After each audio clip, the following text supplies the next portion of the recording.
The crowd couldn't help but look at the woman, stupefied. This was the princess's debutante and birthday celebration. Who doesn't know how favored the princess was? Why ruin the happy mood? Freya's gaze didn't leave the teenager. Their eyes met, making hers narrow. Hair like melted gold and eyes as red as rubies, Dylan Alcart. His looks matured a lot, and he grew taller. Boys really are bean sprouts when they hit puberty. You know him, Luca whispered into her ears. He was the one who summoned me a few years ago. She broke the eye contact. He's not a bad child, but I don't know about the woman. Do you think you can speak just because you want to? Arca raised his brow. A provocative smile appeared on his face. Is it because I've been quiet for some time? He snapped his fingers, an unknown force pressed both of them onto the ground. The woman tried to struggle, but the teenager remained calm. Arca was about to kill them when Freya tugged his sleeves. Dad, I want to hear what she wants to say. Seeing the mirth in her eyes, he knew Freya found the situation amusing. He removed the spell and glanced at the woman, eyes as sharp as daggers. I wanted to say, this child ... He is your son. The woman who got her chance was especially energetic. She started to blabber some gibberish that no one understood. But everyone heard what she first said. The original rowdy banquet hall became so quiet that one could hear a pin drop. Freya glanced at her father with a raised brow. With all the mating seasons and all, it was easy to have an accident. However, male demons have two types of sperm. They can choose whether they want to impregnate their counterparts or not. Daddy, did you get too excited and use the wrong? Arca covered her lips with his palm before she could continue. Freya blinked at him innocently. I do not make such mistakes, he said through gritted teeth. As he felt her smile, his lips pursed into a straight line. This mischievous baby of his. Freya deals with healing magic. She could determine one's genetics at one glance. Dylan was a pure angel. He was not her dad's son, or else she wouldn't have shown such a lackadaisical attitude. Albeit, she was hoping to see a scene out of a dog blood drama. Who are you? Your Majesty ... doesn't remember me, the woman asked in bewilderment. Why should I remember you? Arca looked at her like she was the crazy one. Andrew almost choked on his meat. He was the most fickle person in the family, but at least he remembered the names of the women he slept with. ... She's one of the women I chose for your heat a few years ago. Marie Arionette. Andrew's brows twitched. Arca let out an uninterested "oh" in response. Freya looked at her dad with indescribable feelings. This man was so cruel that he doesn't even remember who he slept with. Perhaps ... This is the reason why her father remains unmarried. The puzzle has been solved. Freya felt enlightened. Uncle, you're quite bad at choosing women for others, aren't you? Brother Luca first, and now Papa. Freya laughed until tears gathered at the corner of her eyes. Twins, be careful. It'll be your turn in a few months. The twins immediately retorted, I'm spending it alone. They weren't even taking Marie seriously. Freya was having fun teasing the twins until her name was called. She looked at her dad. Did she misheard? You decide what you want to do with them. Kill them, make them your pets, or whatever, Arca repeated as he sipped his red wine and fed her a piece of meat. Freya chewed on the grilled meat as her eyes slowly redirected themselves at the woman. She wiped her mouth with a napkin and jumped down to where the woman was kneeling. Marie was quite well known for her beauty, but she was pale in comparison with Freya. The animosity in the woman's eyes flared when she saw her. She was the one who made her a joke. Freya paid no heed to her obvious hostility. She smiled as politely as ever. Give me a drink, thank you. She took a wine glass from a server. Miss Marie, was it? Freya poured the drink onto the woman. The red wine seeped into the woman's cream-colored hair, making her look miserable and hideous. Freya internally squealed. Now this was more dramatic. I feel better now. You see, today is my birthday, and you ruined the party's mood. Freya grabbed her hair and pulled it back, so that her face was raised. Freya's eyes glowed. The murderous intent spread through the air. No one dared to breathe except for those on the second floor. In the eyes of the crowd, Freya was a flower protected by many beasts. Who knew ... She was also a beast, ready to bare her fangs anytime. She had just been laying low all the time, waiting for her prey. Hey mem, If you keep staring at me like that, I'll gouge your eyes out, she sang. Freya released the woman and started walking away. You know the way out. Don't attempt something so idiotic next time. You bitch. A half-breed like you shouldn't have existed in the first place. Neither an angel nor a demon, you're just leeching off the demon kings. You are just a burden, Marie chuckled when Freya halted her steps. She didn't notice Freya's cold expression and continued, What? Did I point out your insecurities? The other demons cursed in their heart. Freya was enough, but now all the kings are bloodthirsty. Arcus sensed that her mood was turning bitter and called gently, Baby, come back here. Freya acted like she didn't hear him. She stepped on the woman's hand, Burden. I know I am a burden. I know I am a forbidden being, but ... aren't you being trampled on by this half-breed? Cinder, Freya called the creature that was sleeping on the sofa. Cinder flew towards her from the balcony and landed on her shoulder. Since I don't want my pet to have a bad meal ... I'll be more lenient, she smiled sweetly. She sliced Marie's head off with her dagger slowly as a wretched scream filled the hall. Blood spilled from the severed neck, but not a single drop reached her thanks to Arcus' spell. There was no way he's going to let that filthy substance touch his daughter. She bent down and touched the shoulder of the body without a head. Her palm glowed as she absorbed the woman's demonic mana. Freya licked her lips. Thanks for the meal. This refreshing feeling, it's been so long. The assassins were all taken care of by Arche before they get a chance to get in her sight, so she never had any proper meals these few years. Cinder, go ahead. The texture might not be as good, but it should be crunchy. Eat from her legs. I was wrong. I'm sorry ... I want to live. As Cinder savored the body, Freya whispered into Marie's ears, How does it feel to have your body eaten right in front of you? As long as the heart isn't crushed, the demon won't die. Tears poured out from the head hanging by its hair. Freya turned a deaf ear to the woman's pleas and cries. She threw the head to Cinder, ending the woman's life. The demons around clearly heard her say she was being lenient ... So, what will happen when she's being cruel? No one wanted to find out. How disappointing, she should have tried harder. Bringing a pure angel here, what was she thinking? Freya murmured. With that, the demons knew that the teen was not Arcus' child. Freya's eyes landed on the pink box. This was the first task without a punishment. Task, kill Marie Arionette. Time limit, 10 minutes. Reward, gain the fear of the demons present. Punishment, none. Task completed, reward gained. Freya glanced at the blood-stained marble floor with indignation. The demons who were closer were all stained scarlet. Sorry everyone, I might have gotten a little excited since it's been a while. I hope everyone won't mind this little commotion. Of course it's fine, the crowd murmured as they went back to doing their things. The strong killing the weak was a common occurrence in the demon realm. Murder was not a crime here, but the demons usually won't kill each other for no reason. Freya turned to the guards and said languidly, Treat him gently. Take the boy to a guest room, let him rest there for the night. Oh, have someone guard his door, nobody is allowed to go in without my permission. He isn't allowed out as well.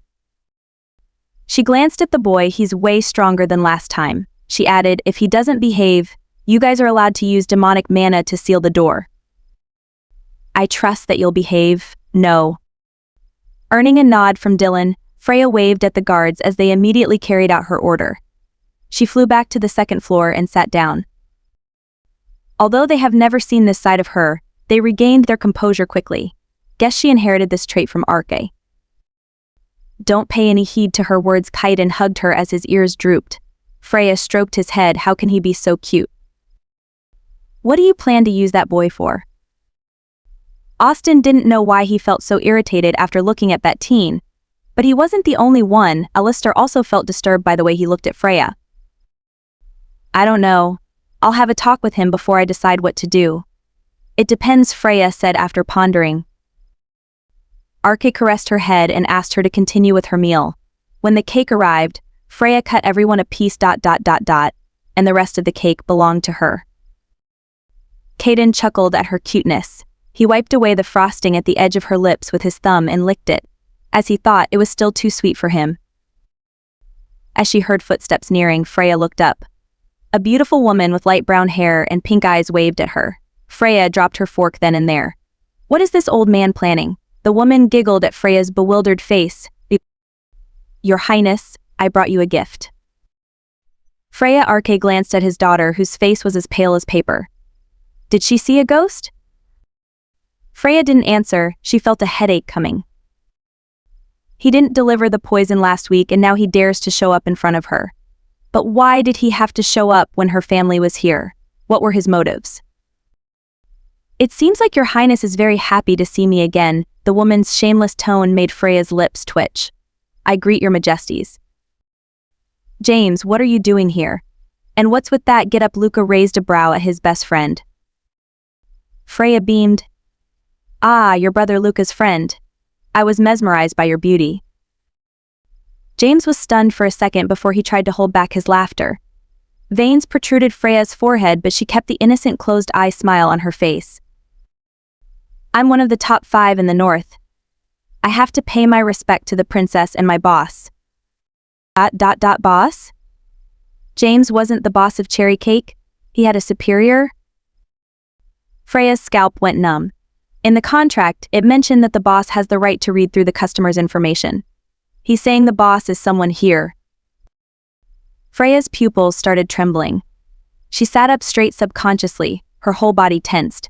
In her head, she desperately inquired the system. I don't know QVQ, I thought it was James. How can this system be so nonchalant about it? James said it here to give her a hint. That must have meant that he did something wrong. Or else, going by his character, he would never do such a troublesome thing. Freya, you don't look so good. Kaiden wrapped his arms around her shoulder. His tone laced with concern. Are you okay? I'm fine, just a little cold. Kaiden wrapped the blanket that appeared with a snap of his fingers around her, earning a thanks from Freya. She held back a gasp when James knelt in front of her dad. When she turned her gaze to Arke, he was already looking at her. She snuggled against him, pretending like she had nothing to do with this. Boss, there are some things I have to tell the princess alone. Freya jolted up. This bastard. Can't he tell that she's been pretending not to know him? Daddy, I don't know this person, she said with teary eyes. Arke stilled and chuckled. That chuckle sent chills down her spine. Oh, she's in trouble. I'll listen. Don't worry, just go ahead. Arke pecked her forehead. With that, she followed James out to a balcony. The moment she was out of their sight, her temperament changed. The temperature around her dropped. The cheerful smile was nowhere to be seen. The cute puppy turned into a growling wolf. You better explain what happened. Her icy voice made him shiver. If looks can kill, he'll be dead by now. So you weren't the boss. I never said I was. Well, I am in charge of Cherry Cake, but it's only a branch of your dad's company. About your identity, it really wasn't on purpose. I mean, I almost died after the boss found out. It's enough with the nonsense. Freya glared at him with eyes glowing with killing intent. That day, I was just chatting with my colleague saying that we have a 14-year-old client. I didn't know that boss was behind us. He asked how you became a VIP when you're that young. Then I said you've been with us for a long time. James's voice became smaller as it reached the end. Then Daddy got curious and asked you to bring my information. So he found out a week ago. Was that the reason you didn't deliver what I ordered last week? Yeah, the princess is so smart. Usually the boss doesn't even have time to look through the information unless he needed it. This must be fate. Fate? Bullshit. Gramps, you think praising me will let you off the hook? She raised her brow and let out a cold chuckle. So I brought you this. He shoved an envelope into her hands and whispered, it's a VIP auction invitation. There's instruction on how to get in. There will be something that will interest you. My credit stone is in there. 20 million should be enough, right? 2 teleportation stones are inside for your trip. So spare this old man. All right. Fine. I won't badmouth you in front of brother Luca. But now I'm a little reluctant in supporting you to be my brother-in-law. Freya sighed, supporting her cheek with her hand. That's right, James has a crush on Luca. In the demon realm, same-sex couples weren't rare since either way, they can still conceive. Here's all the things you've ordered. I used my own money and bought extra. Freya's lips tucked up, her mood improved slightly. That's better. Also, change back to a man. It's disturbing, especially your breast. Thank you, sister-in-law. Sister-in-law? If you happen to get together and wrong brother Luca in any way, I'll chop off your DKK and shove it up your butt. Freya smiled faintly. James trembled. You really need to deal with your brother complex. You always act like an innocent puppy in front of your family. I wonder how they'll react if they heard what you said. Freya only smiled in response.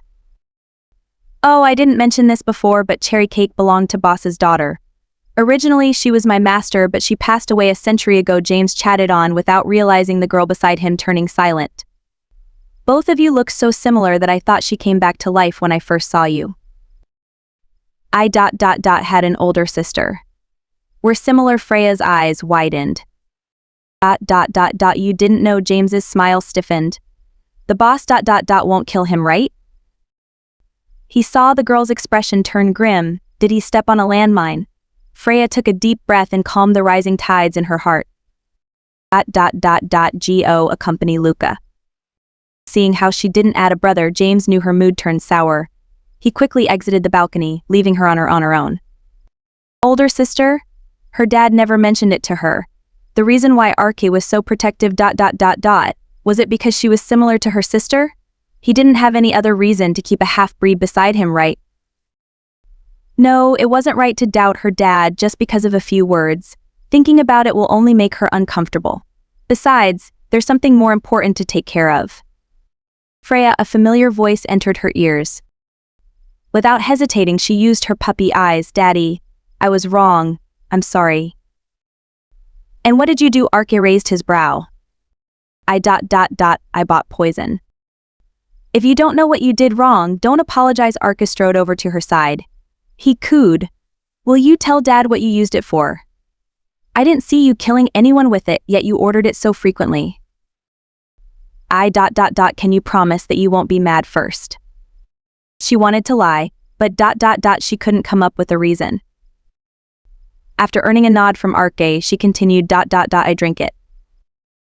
Looking at Arke's widened eyes, her eyes subconsciously wandered around. She bit her lower lips. She felt like a criminal waiting for her sentence. You what? Arke grabbed both of her arms. He unintentionally raised his voice. Have you gone mad? You started taking it since you were 6. She sulked. Daddy, you promised you won't be mad. Freya's voice drowned when she saw her father's expression. Why did he look like he's in so much pain? He's shaking. Why is he trembling? Did it scare him that much? He's turning too pale. Freya slit her wrist with her teeth and let the blood drip into his mouth. Dad, snap out of it. Drink this. It was only after Arke's complexion went back to normal that she relaxed. She hugged Arke. Daddy, that poison won't kill me. Don't worry. Why are you doing this? Arke held his head. Would you believe me if I told you I'm a masochist? I like the pain, hee. Arke raised his brow. Is this the best you can do? Written all over his face. You know something about the future, don't you? Arke asked. Please say no. He felt Freya stiffen in his arms. Arke's heart thundered. Was everything going to repeat itself? He can't have that happen again.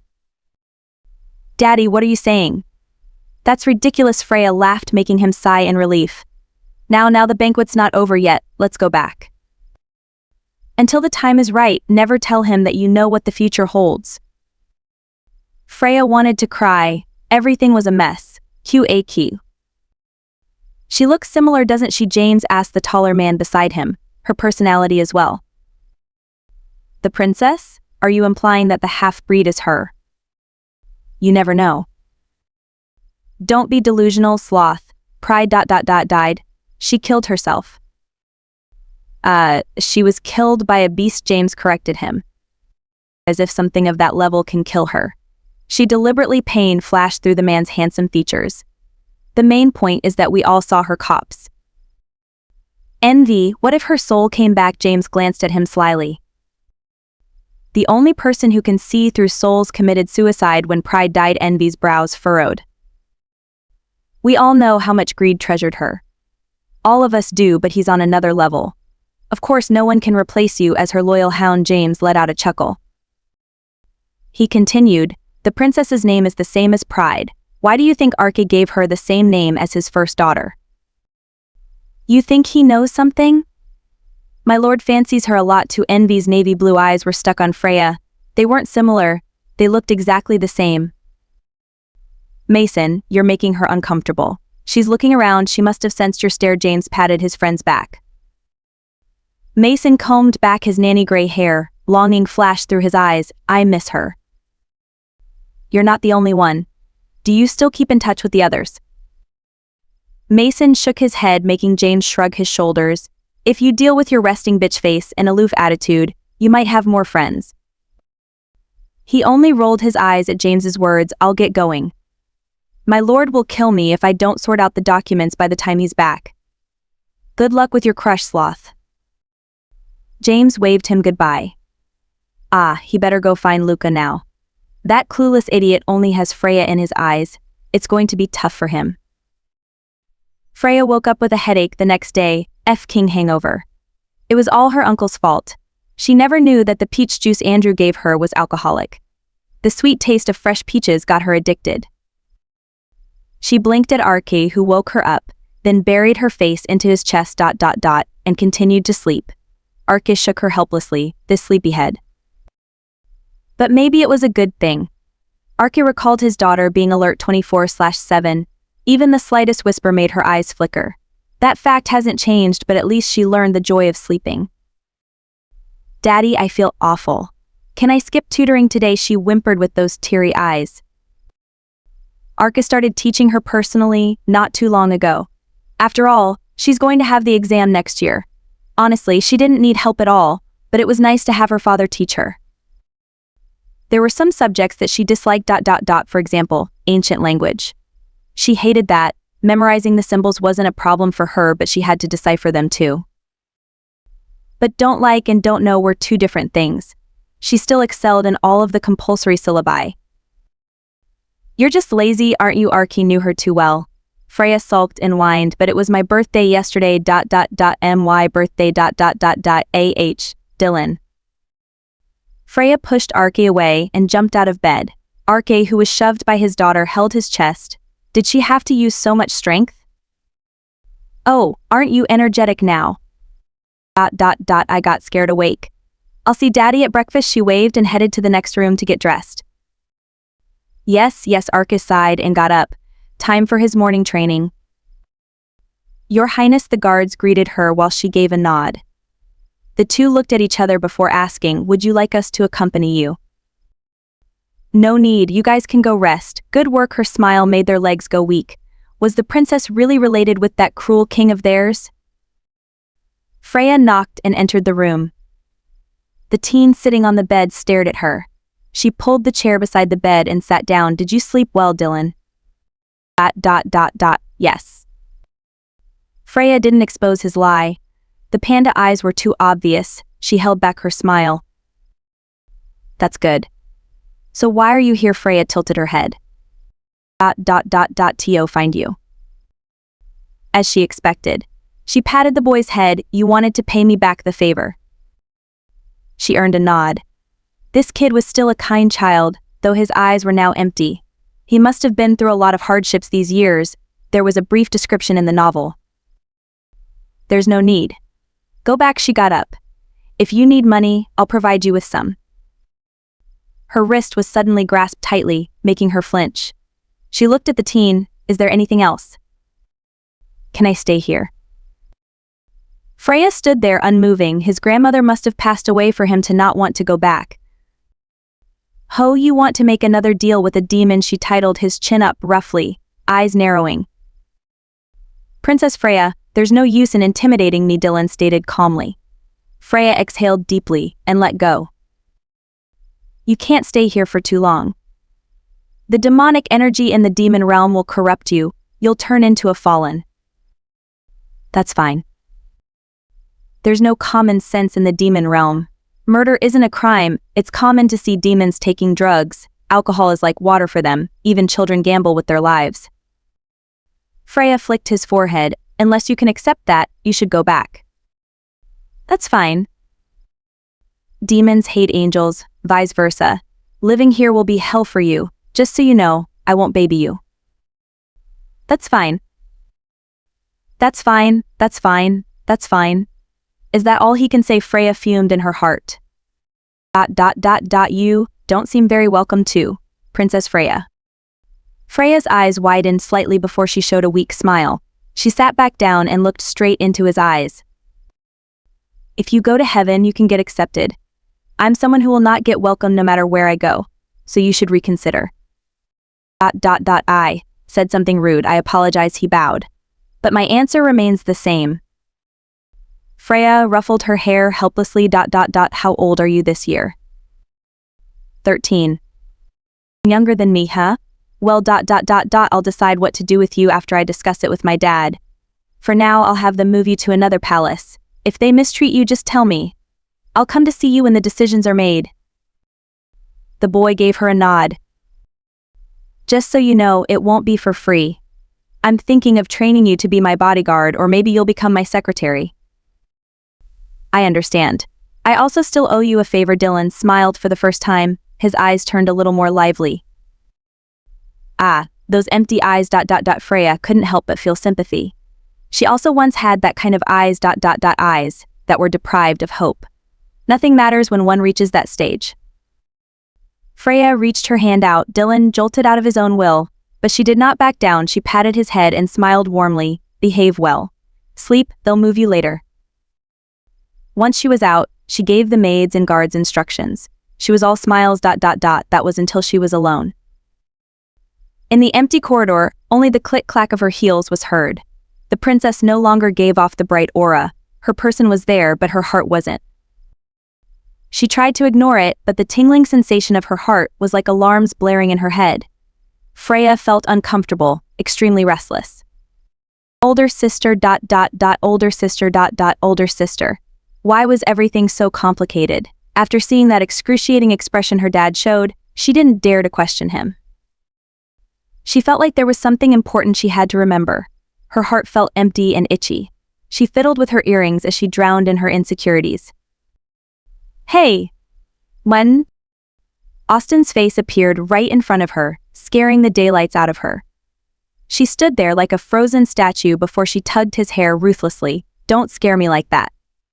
Ow, ow, ow. Austin grabbed her hands and brought them in front of him. Thank goodness he didn't go bald. I've been calling you for a while now. You didn't answer me. Sorry. What happened for you to be so troubled? Austin's thumb gently caressed her lips. It's bleeding. TSK, this bad habit of yours. It's fine. Where's Alistar? How come you're alone? The twins were the exact definition of buy one, get one free. Freya, who received no reply, glanced at Austin. She took in the sight of his furrowed brows. Something clicked in her mind. Seriously? How old are you now? Why are you here? Alistar's cold voice rang in her ears. That question wasn't directed at her since she was pulled back by the shoulder. The twins glared at each other as Freya became their tug-of-war rope. They were glaring so hard that Freya could see sparks flying around. Hey, Freya's voice drowned in their quibble. She raised a voice slightly. Hey, enough. The two froze and looked down. The menacing smile on her face sent chills down their spine. If you want to argue, don't argue in the corridor. I'm having breakfast with Papa. I doubt that you have eaten. Eat first, fight later, okay? With that, she pulled them both by the ears to the dining room. Seems like it's another day to be the pacifier. Arke tilted his head to the door when he heard footsteps approaching. One was Freya's, who did the other two belong to? Daddy. Freya beamed, making him nod. His eyes scanned the figures behind her, so it was the twins. Why were their ears being pulled by Freya? Cinder, who was lazing around, saw that his owner has arrived. He spent no time rushing over, pouncing on her face. After he finished frolicking with Freya, he sat on her head, letting out a comfortable joo-yoo. They're joining us for breakfast, she explained when she saw her father's puzzled face. At the same time, she released them and gestured to the servants to bring 2 more sets. Arke simply knocked the table twice to make it expand. The previous size was perfect for 2, but a little too small for 4. The servants wasted no time bringing the chairs and food. Everything was done in under 3 minutes. After what happened at the debutante ball, their hearts were always beating faster around Freya.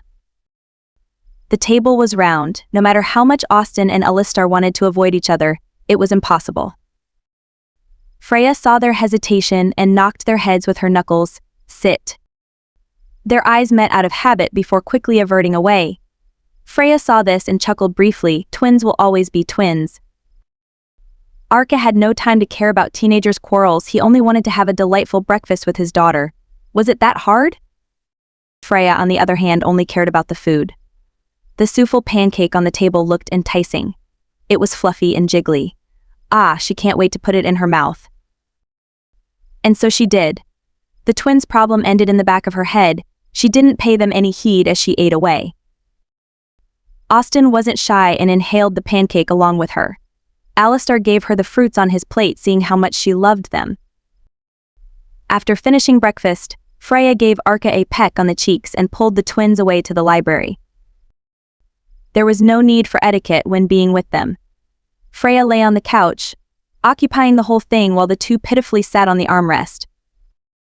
So why did the two of you fight? She asked while playing with Cinder, not even glancing at them. The two of them stayed silent. Thinking about it made them irritated. Alistar murmured, "He's too stupid." "That's nothing new." Freya raised her brow. "Hey, I'm right here." Austen stomped his feet. Her tone was lukewarm as she said, "You think I'm blind? I know." Austen humped and turned his head away. Freya said nothing, but her hand automatically went to caress his head. Austen couldn't stay mad when she did that. He grumbled silently in his heart, "That's not fair. That's too vague." Alistar started explaining what happened as she nodded along. She summarized, "So to put it simply, you were tutoring him, but he ran out of patience and wanted to quit. That pissed you off because he was the one who begged you to do it." "The same happened when I taught him mathematics," Austen added. Though Alistar was bad at expressing himself, he does surprisingly well for language. While Austen, who was easily mistaken as a fool, tended to math and science. What a lame reason. A hint of disdain was present in her murmur, but the corner of her lips quirked up anyway. Unfortunately, her little complaint was missed by the twins. "Tell him that I won't apologize until he does." Austen turned to Freya. "Tell him I will not." Alistar turned to her as well. And so, they started to argue. The words "tell him" gradually disappeared from their sentences as they got louder and louder. Freya clicked her tongue, making them flinch. "Then if I teach both of you, will this be settled?" Freya saw their eyes brighten and held back a chuckle. She made sure her voice was stern, apologized to each other, then hug. The twins apologized, but they couldn't bring themselves to hug each other. Under Freya's pressuring stare, they gritted their teeth and hugged quickly. Freya was satisfied and let out a snicker. "If you want me to teach you, you don't need to pretend to fight. I won't laugh." Both Austen and Alistar paused, their heads stiffly turned to her as they gradually became bright red. They have been seen through from the start. "I've been with you guys since I was 5. You guys don't talk to each other if you're really fighting." Freya grinned like a Cheshire cat. "Is asking me to teach you so embarrassing that such a roundabout way is needed?" "Well, you are younger," Austen stuttered. "But we're not as good as you." "That's true." Freya wasn't humble. "Let's get started next week. Sort out the theories you don't understand by then." Alistar nodded, obediently, making Freya ruffle his hair. He really is like a puppy. Freya patted the wiggling Cinder in her arms. "Baby, behave. Oh, it's lunchtime. Go find your grandpa. Dad will feed you." She gave the creature a few kisses before releasing it. She was sure he could find his way, but she still summoned a butterfly to lead the way. Freya got up lazily and stretched her arms and waist like a cat waking up from its nap. "Aren't you way too perfect?" Austen sulked, and stretched his arms across the table. "Being a genius is nice." Freya wasn't a fan of being labeled a genius. It made it seem like she didn't work hard. As Albert Einstein said, genius is 1% talent and 99% hard work. But there was no point arguing with them. They didn't know about her past life, so it indeed seemed like she's a prodigy. She'll just take it as a compliment.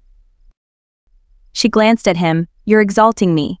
I have many things I'm not good at. I just have a better memory than others." Alistar frowned after recalling the things she could do. You're being humble. No, not really. Freya took out a paper and pen. She started tracing the pen on the paper. The twins peeked like curious kittens. What was she drawing? ... What is this? They asked in sync. This ... A donkey? No. That would be an insult to donkeys. Freya was quite thick-skinned. She replied without batting an eyelash. A dog. Both of them turned to the drawing again. Austen laughed aloud. This ... Even kindergartners do better than this. Alistar was more restrained. ... Are you trying to make us feel better? No, this is how it is. You can't ask a fish to fly, can you? Although Freya's expression was calm, her ears that were covered by her hair were turning flushed. She licked her lips subconsciously and crumpled the paper before throwing it into the bin. Austen rolled on the ground, clutching his stomach as he laughed. He didn't stop until she kicked his abdomen. I'm going to exercise. Freya turned away, her face emitting the words, I don't want to deal with this shit. You still exercise every day? Austen asked as he wiped away his tears. Such self-discipline. Of course, with how much sweets I eat, I'll get fat if I don't. Do you think these abs maintain themselves? She pointed to her abdomen. Plus, it feels weird not to. Can't relate. Alistar knitted his brows. Freya wanted to remind him that he was very active when they were kids. Though now, this dude started liking literature and philosophy, so he only trained an hour per day. That was already enough to make him better than his peers. She fell into a reverie. The word genius probably fitted the twins and Luca more than her. Oh, there was also Kaiden ... Tully was a miracle. Her miracle. He had already exceeded the word genius. Her eyes became a shade darker. She better make him hers soon. I'll go to the gym too. I want to run. Austen became enthusiastic. Last one to the gym is an idiot. His bright and loud voice snapped Freya out of her daze. She frowned as she kneaded her ears. ... How old are you? Alistar didn't care to hide his revulsion. Before he could finish his sentence, his twin had already left behind a trail of smoke. Freya giggled silently while she walked beside Alistar. Both of them ambled to the gym. She hummed a tune as she warmed up. Her slender figure was very flexible. Albeit she was stretching, she made it look like she was dancing. As she was running, she suddenly snapped her fingers. She had forgotten to discuss what to do with Dylan with her dad. ... Well, there's always later. Freya sauntered to the training grounds, holding a parasol to shade herself from the sun. The sunlight that seeped through the leaves caressed her face, leaving spots and splashes of light enhancing her delicate features.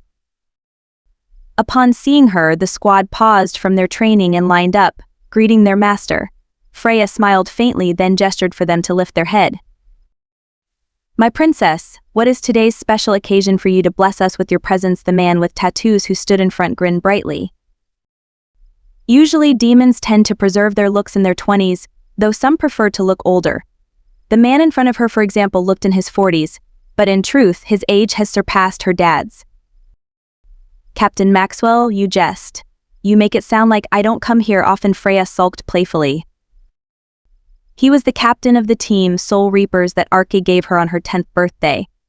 All of them had sworn with a blood oath and pledged their loyalty to her. The slightest ill intention will make their heart burst into million pieces. She summoned her crystal butterflies and healed everyone's injuries from training. All of you have worked hard, so I'm treating everyone to a meal. As she said that, the maids behind her brought many dishes and served them on a long table. The buffet-style meal made the men drool. Thank you very much, they cheered in unison. Freya pulled the captain to the same table as hers. She asked, how's the angel doing? This was her true purpose. She glanced at Dylan from the corner of her eyes. It seems like he's getting along quite well with the rest of the group. Him? He is a kid with good potential? He had already surpassed some of our members. He's more well-versed with ranged weapons, especially bows and arrows. I see. It seems like he's useful. Freya placed her palm on her cheek. If he made no progress, I would have thrown him out. Maxwell nodded. This master of his was sometimes kind and sometimes cruel. She might pity the weak and throw some ropes at the person drowning in the sea, But whether they could climb the rope would depend on themselves. She won't pull you up and might even smile as you drown. She only acknowledges the strong, those who put in the effort to change their surroundings. But of course she is very partial and tender towards the few she held dear in her heart. Others were just worthless ants in her eyes. No one despised her attitude because there was backing to her arrogance. It even made them admire her. She can't use spells or buffs, but she could defeat them with her skills and cunning tricks. All of them here were in the top 500, it's already very impressive. That made them respect her sincerely from their hearts. Maxwell remembered the first time they met. She hid behind Ake like a shy bunny, but that was only when Arku was present. Once she was left alone with them, her true demeanor made them shiver. She was a predator through and through. Then I'll leave everything to you, Freya smiled at Maxwell. Until I get his blood oath, don't let him learn too much. Freya was the one who brought Dylan here, but she certainly did not trust him completely. People change over the years. She may pity him, but he was nothing compared to her family's safety. Yes, princess. Captain, I've been wanting to tell you. Your nose it out. Freya pointed to her own nose with an adorable giggle. Maxwell's eyes widened. He quickly retracted his long and straight snout. He rubbed the back of his head bashfully. Ah, thank you, princess, for informing me. All demons have more than one form, but they usually prefer their humanoid form. If they used their true forms, the whole street would be filled with humongous beasts and small critters, so everyone tacitly used the standard humanoid form. But the humanoid form was hard to maintain, so occasional slip-outs were very common. Of course, maintaining the humanoid form is as easy as sleeping to the top 10 in each region. As for children with the Demon King's blood, this ability was innate. No problem, it's not a big deal. Then I'll be leaving. You guys don't need to see me out. Enjoy your meal. She stood up and waved to the others.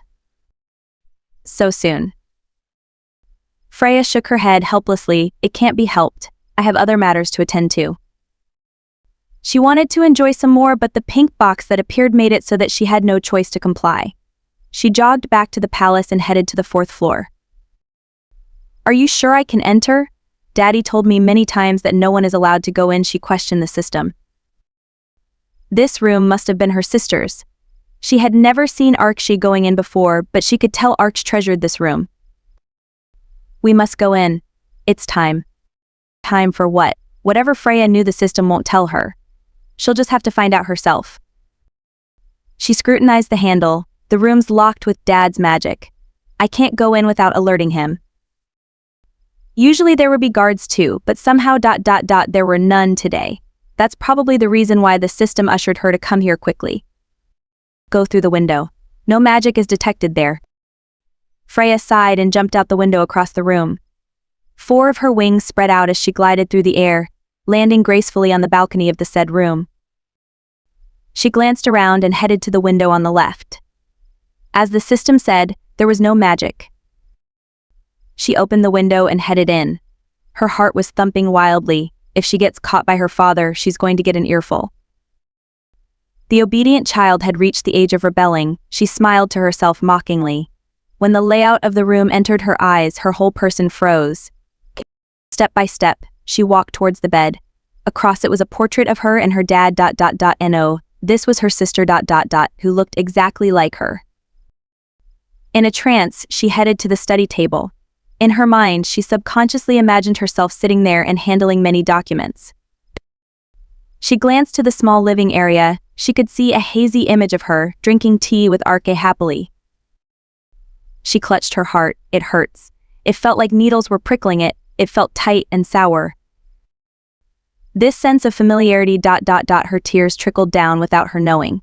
It wasn't until she saw the droplets remaining on the floor that she realized she was sobbing. She wiped them away frantically. What was this feeling of nostalgia? The feeling of missing something so greatly that she could hardly breathe. She traced her fingers across the table. Not a speck of dust could be found. It must be her father's magic. After all these years, even after a century, nothing in this room changed. She smiled bitterly. A century? What did she mean by a century? She was 14. Freya's head hurt. She felt as if a heavy rock was weighing her heart. She felt frustrated. Why can't she remember anything? Freya felt that the room was suffocating yet comfortable. This contradiction made her tears fall in big droplets, like pearls raining down her cheeks. She can't stay here, she won't be able to think straight. She threw herself out the window and flew back inside the palace. She ran and ran until she stopped outside the office. She had so many questions. But before she could knock, she heard the conversation of her uncle and father. She kept quiet, everything she wanted to know poured into her ears. Her thick eyelashes quivered as she digested the information. Freya's thundering heartbeat made her sweat. An exhausted smile appeared on her lips as she went back to her room before their conversation ended. She propped herself up with the help of the study table. Her legs were wobbling as though she was a newborn fawn. Her lips curved. The smile turned into laughter. She threw her head back, laughing like a maniac. If anyone saw her right now, they would certainly think that she went crazy. Akin to how it suddenly came, her laughter also stopped out of the blue.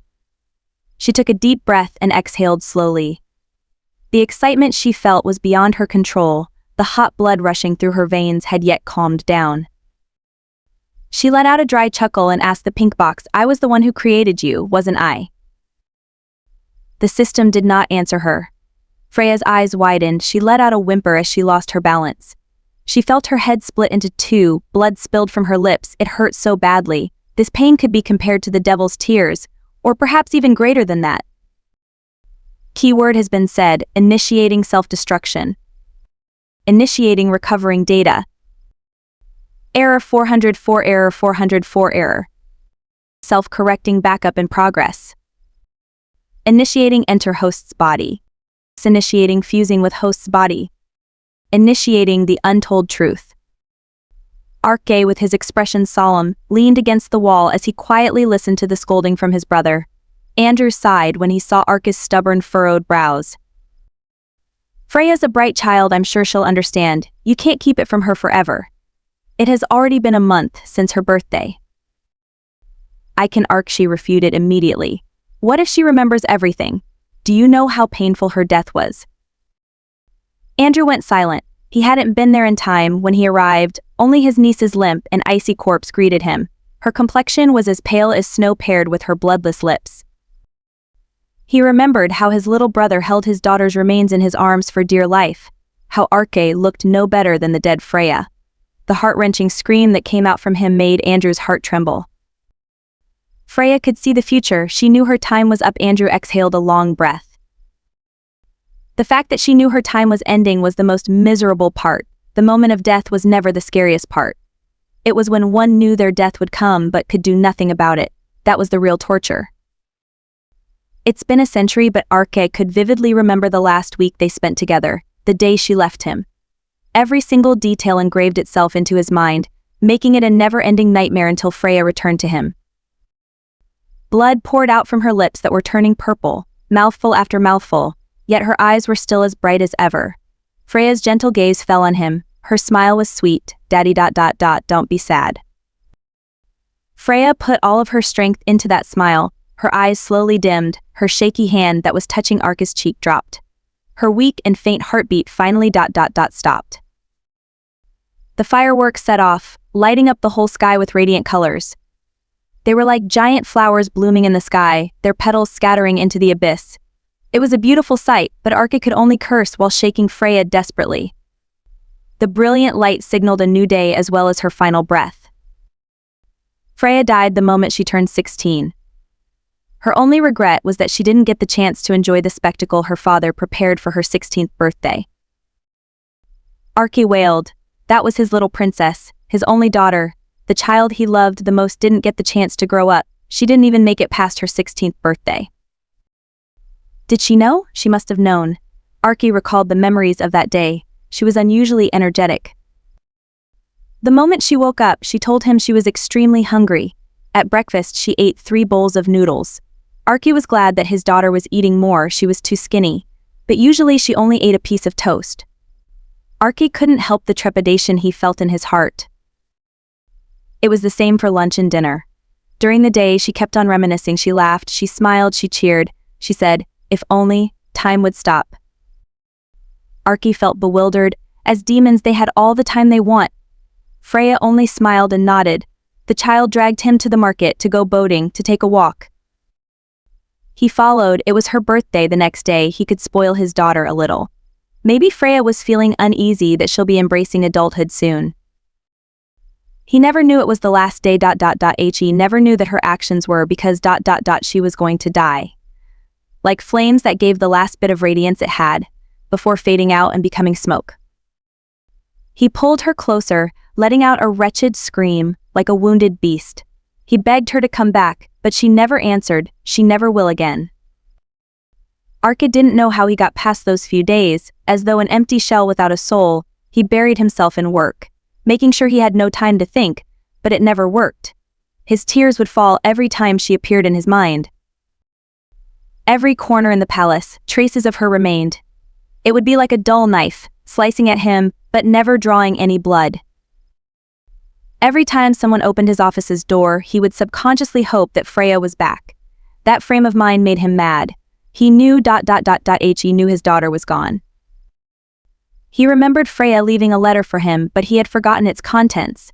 When he searched high and low for it, he never found it, as if it was all his own hopeful imagination. Arke's brows furrowed. The pain he felt flashed through his eyes. He didn't like this topic at all. She could have avoided that. We both know how strong she is. There must be a reason. She's the only one who knows of it. Andrew tried to convince his brother. His niece was one of the smartest people he knew, whether it was in her past life or now. Arke remained silent. He knew it was inevitable. Freya would find out soon. But ignorance is bliss. He didn't want her to remember the fear of waiting to die. He didn't want her to remember the pain of being bitten to death. That was his precious baby. He couldn't bear to let her suffer any grievance.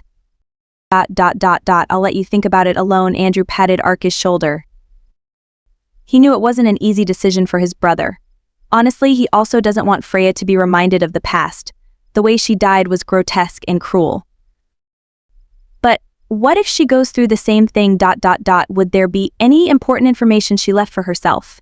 She wasn't a simple person. Andrew walked out of the office with his thoughts in a muddle. But something glistening caught his eyes.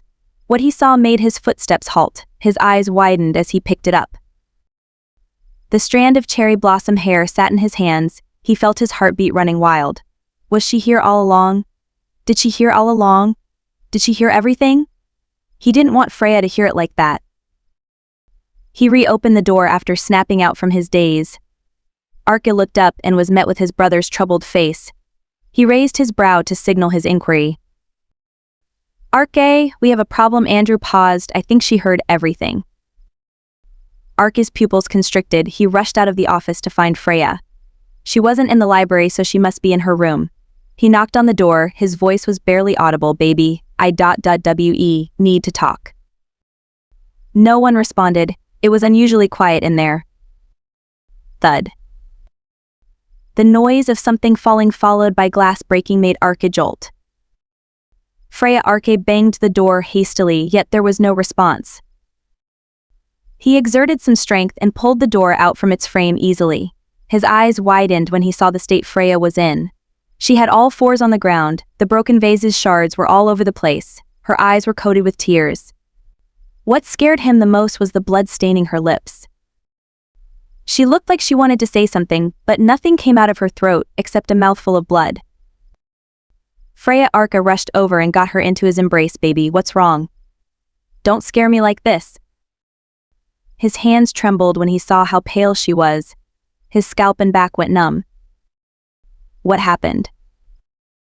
When he saw his brother, Arke yelled, "Call the doctor." He held her hands. Don't close your eyes. Stay awake. Please. Stay awake. You can't leave me again. Dad. Don't be scared. Freya choked out. Her words frightened Ake even more. He felt a dangerous sense of déjà vu. Freya closed her tired eyes with a weak smile. She really reached her limit. Under the radiance of 1,000 stars, Freya finally opened her eyes that were more alluring than the dark sky. The previous pain and discomfort had already disappeared. This place. Was she here before? She sat up slowly and glanced around curiously. She was surrounded by a field of Scabiosa atropurpurea. Freya cupped the flower gently in her palm and gave it a sniff. The sweet smell made her smile. It reminded her of Kaiden when he tortures people. The dark maroon may look a little intimidating, but it gave off the scent of honey. Kaiden was gentle to her but ruthless to others. The only person who gets to taste the sweet honey was her. Maybe she should have a bouquet prepared when she sees him the next time. Oh, maybe not, it represented widowhood. That won't be good, Kaiden might misunderstand. Though she wasn't sure where she was. Who knows when they will meet each other? Freya sighed, was she in hell? You're here, the girl smiled at her. Freya looked up and saw another her that was surrounded by red spider lilies. She linked it up with what the flowers symbolize. She snapped her fingers in realization. You're the dead me. Fancy meeting you here. I thought I died. As expected of me, not freaking out even now, Freya laughed.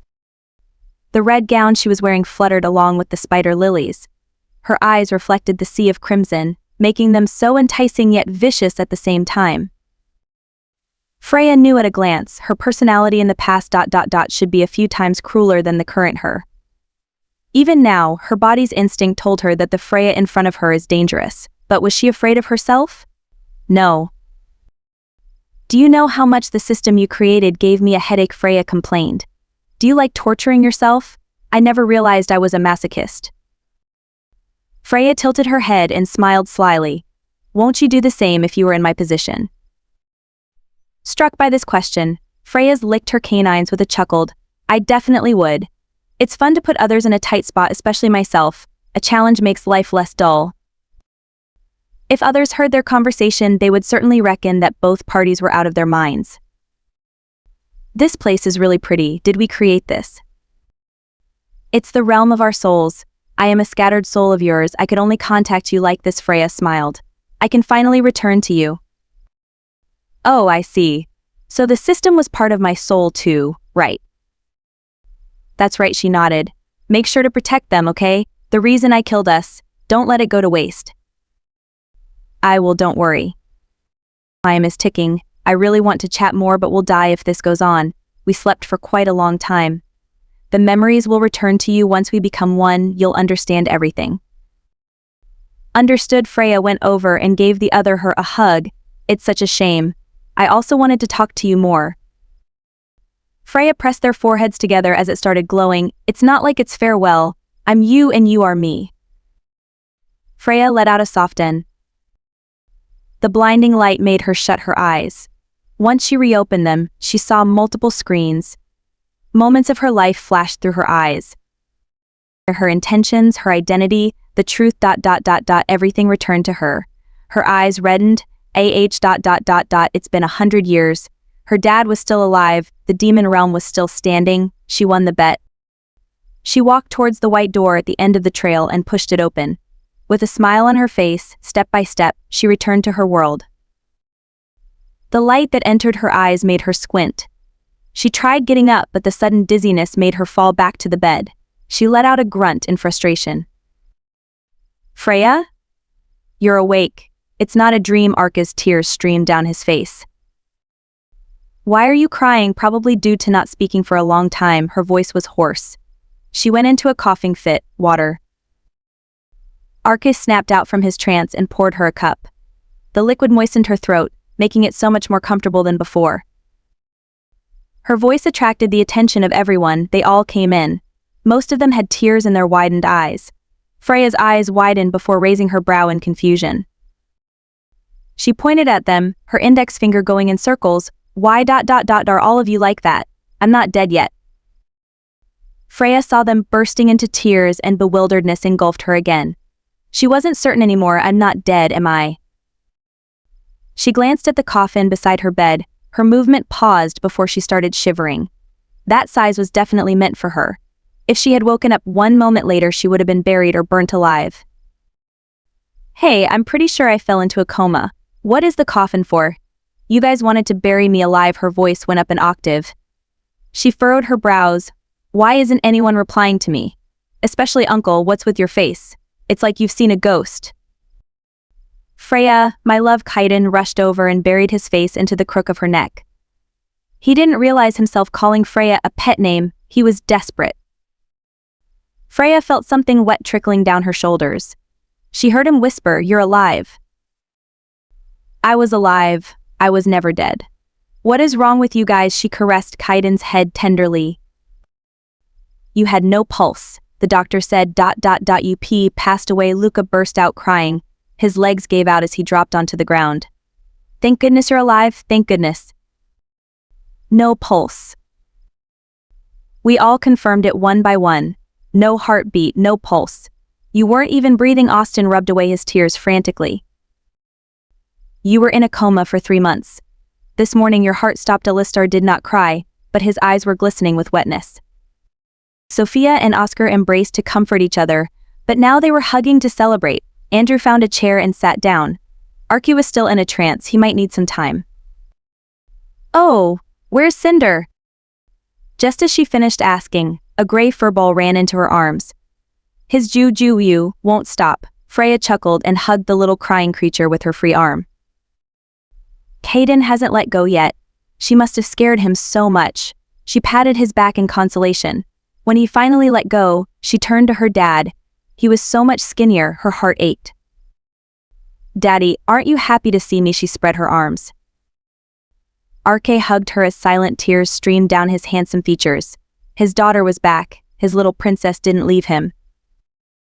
Freya allowed them to calm down for half an hour. She became a teddy bear, allowing everyone to hug her. After regaining her memories, there were many things that she had to sort out.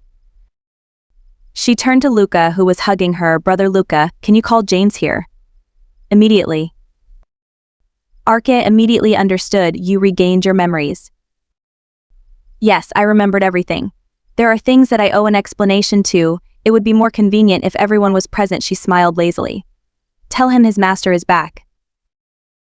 Luca did as he was told. He was from the new generation, so he didn't know anything.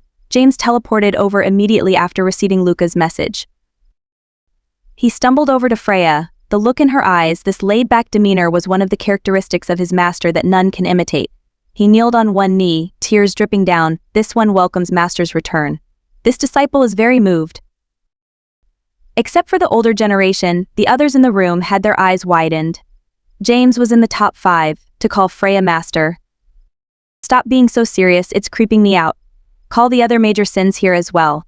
As the current leader of Black Diamond, I'm sure the association has yet collapsed." "Understood. This disciple will return the position to master."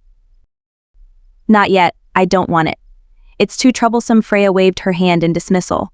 "I want a vacation. You'll be the leader for another month." James sighed internally. She seems more fitted to be sloth than him. Kaiden's eyes widened. The leader of Black Diamond was Freya. Black Diamond was a group with the authority to enter the heavenly realm as they pleased, and their influence was no smaller than a demon king. No, the founder could command the demon kings as she pleased.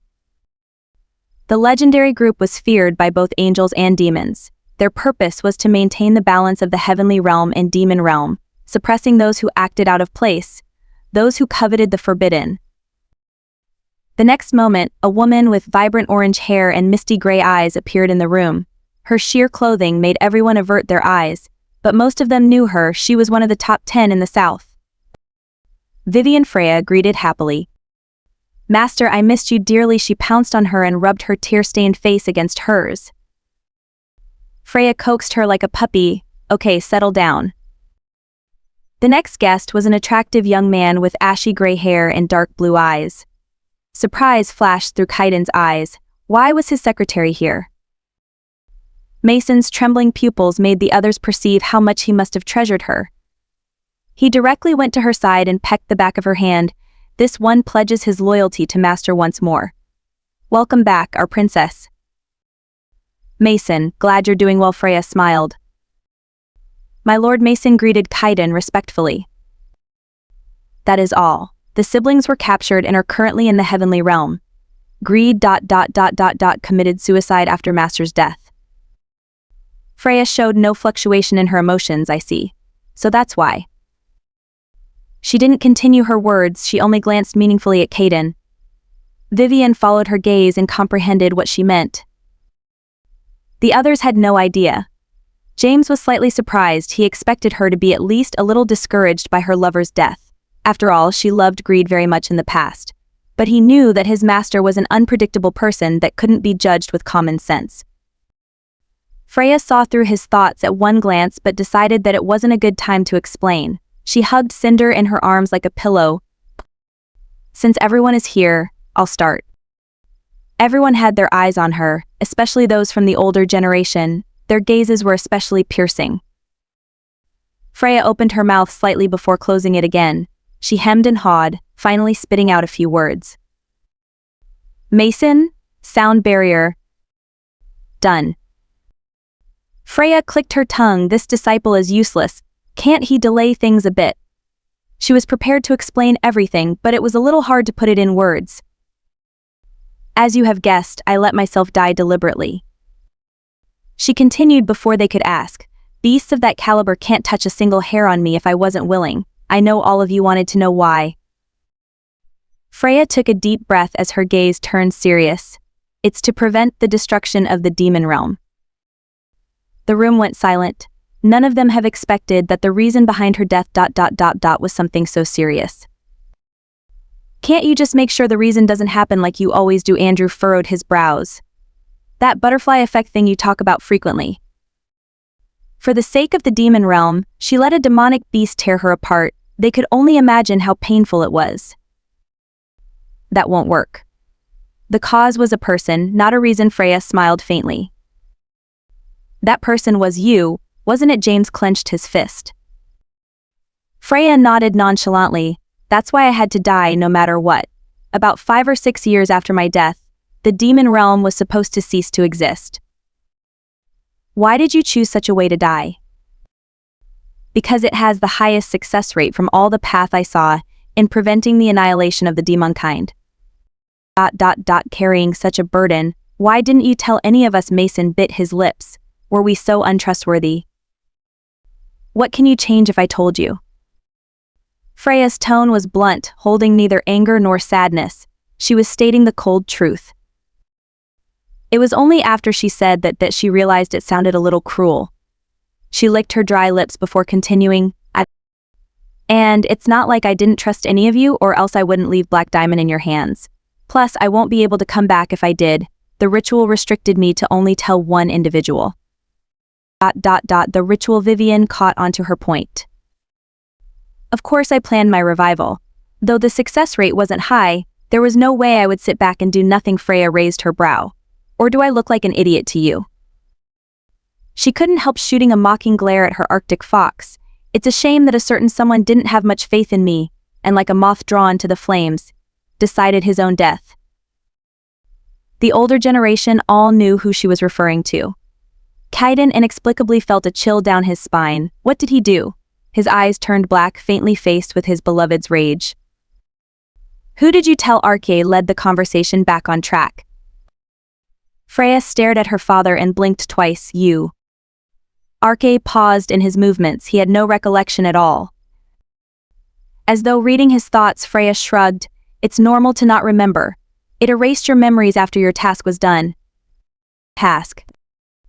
After my death, I transferred my soul into another dimension. Then after that, I had the spell transfer your soul into that dimension as well, albeit briefly. Your task was to kill me on my 16th birthday. After you killed me and returned here, all your memories will be wiped clean. So you'd think I was dead. Austin had question marks appearing all over his head, but he didn't have the courage to ask. Alistars glanced at his twin, making sure he stayed quiet. With so many experts here, they should not ask anything unnecessary. There are 3 things that didn't go to plan though. First, the medium I chose was a novel that was placed in the magic circle in my office.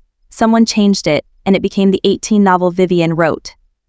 Her eyes narrowed. The protagonist of the novel she originally chose had a leisure life and no stupid drama. She could have lived peacefully for 16 years. But no, someone just had to ruin her plan. That would be me. I just wanted to play a prank. I didn't know it was for a ritual. James's voice became smaller as he spoke. You should be glad I got Dad to kill me before all those scenes happened, or else you wouldn't be standing here right now. Her tone turned icy. James quickly hid behind Luca, which was a smart move. Freya's eyes softened the moment they met with her cousins. She turned to Arke, though it was 50-50, I never expected I would become a hybrid. Of course, I'm not blaming Daddy, but it'll become a hassle in the future since other than healing, I'm practically useless. In other words, she can't protect anyone since she can't use spells. Worst case scenario, she would need to be protected and become dead weight. ... It's our turn to protect you. Vivian knelt on one knee, her eyes brimmed with loyalty. Without you, we won't be here right now. As the leader and founder of Black Diamond, it was my duty to prevent the destruction of the demon realm. Don't think too much of it. Freya brushed it off before things get cringy. And third, I didn't expect an idiot would kill himself. James corrected himself in his heart. Freya wasn't unfeeling towards Greed's suicide, she was enraged. You killed yourself to avoid the destruction of the demon realm, transferred your soul into a novel, had His Majesty go in and kill you at the same time of your death, got reborn again as the Princess of the North, although as a hybrid. Did I get that right? Mason summarized. That's right. He pinched the bridge of his nose and asked, how is that even possible? The others had the same question in their minds. Her coming back is great, and all but ... This defies the rule. It's impossible for any of you, but it's possible for me. Who do you think I am? Freya glanced at him lazily. Though Kaiden hasn't spoken the whole time, he was listening carefully. Does it have to do with your ability? Bingo! Very smart. Freya kneaded his ears playfully, making them turn pink. Kaiden endured and endured, but she didn't let go until he whispered helplessly, this isn't the time for this. Having teased him, Freya's mood turned for the better as a mischievous grin appeared on her face. Kaiden didn't know whether he should laugh or cry. ... Isn't your ability to see the future? Mason knitted his brows. Freya blinked at him before realization struck her. I haven't told you guys. All of her disciples shot her a look, speechless written all over their faces. She innocently scratched her head and stuck out her tongue. Looking into the future is just a perk. My real ability is soul manipulation. ... What's that? Asham, I can do some fun tricks with my soul. By transferring my consciousness to a point in the future, I can look into the future. I can't control what the vessel aka the future me does, but I can watch it unfold like a movie. It's not limited to that, I can also see futures, pasts, presents of parallel worlds, different dimensions. As long as the vessels have a connection with my soul, I can shift my consciousness among them at my will. Of course there's a limit, I can only peek once a day, and 1 hour at a time within the chosen timeline. Other than that, I can split my souls, transfer them to other vessels and whatnot. That's the gist of it. Honestly, I have never grasped the theory behind my ability. I'm not really sure myself how it works. Her demeanor showed that she was very relaxed, like someone who was having a casual chat during afternoon tea. Transferring my soul into another dimension was a new thing, so I wasn't sure if I would succeed. Although the book one originally chose was better, the compatibility between Vivian's novel and my soul wasn't bad, or else it would have failed, no doubt. James averted his gaze subconsciously. Freya was stepping on his tail purposefully, but it was only for fun. There's no point in crying over spilled milk.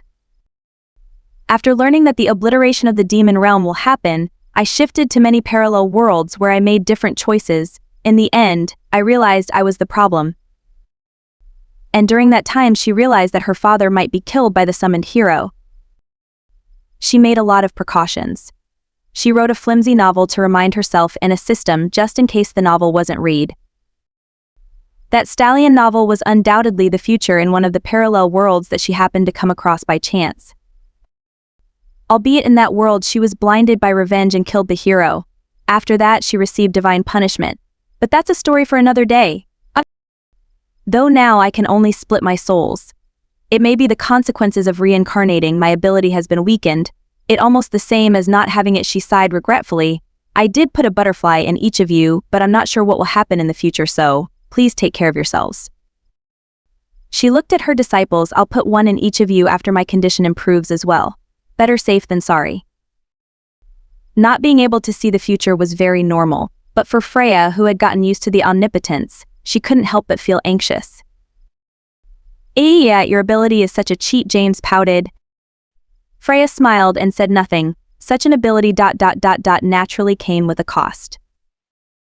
In her first life, she had a body weaker than a human that needed regular maintenance, though thanks to her abundant amount of mana ... she managed somehow, although there were times where illnesses flared up out of the blue. "How were you sure that ... you would become my daughter again?" "Oh, I don't," Freya beamed, making the room silent again. "It's a wager. It was my first time trying out the spell. You don't die every day, do you?" Freya glanced at their disbelieved countenance and pouted, "Don't look at me like that. I've been researching about reincarnation for a while." "You're not hiding anything else from us, are you?" Caden eyes swept at her like a hawk. Freya gulped, as sharp as always. Her cold sweat from waking up in pain glimmered under the light. Her complexion was pale, but her smile was brighter than the sun. Her marble-like eyes stared straight into his. Of course not. Caden noted in his heart she was definitely hiding something. "I'm sorry, but I need to discuss some things with my dear disciples. Thank you everyone for attending my funeral." Arke patted her head gently. His daughter was still holding a grudge because of the coffin. The three dear disciples shuddered instinctively. Will they live to see the light of another day? "It's lunchtime, isn't it? We'll join after we have a few words." She smiled menacingly at the three. Freya's eyes scanned the crowd and stopped at the two figures. "Caden, Brother Luca, you two stay.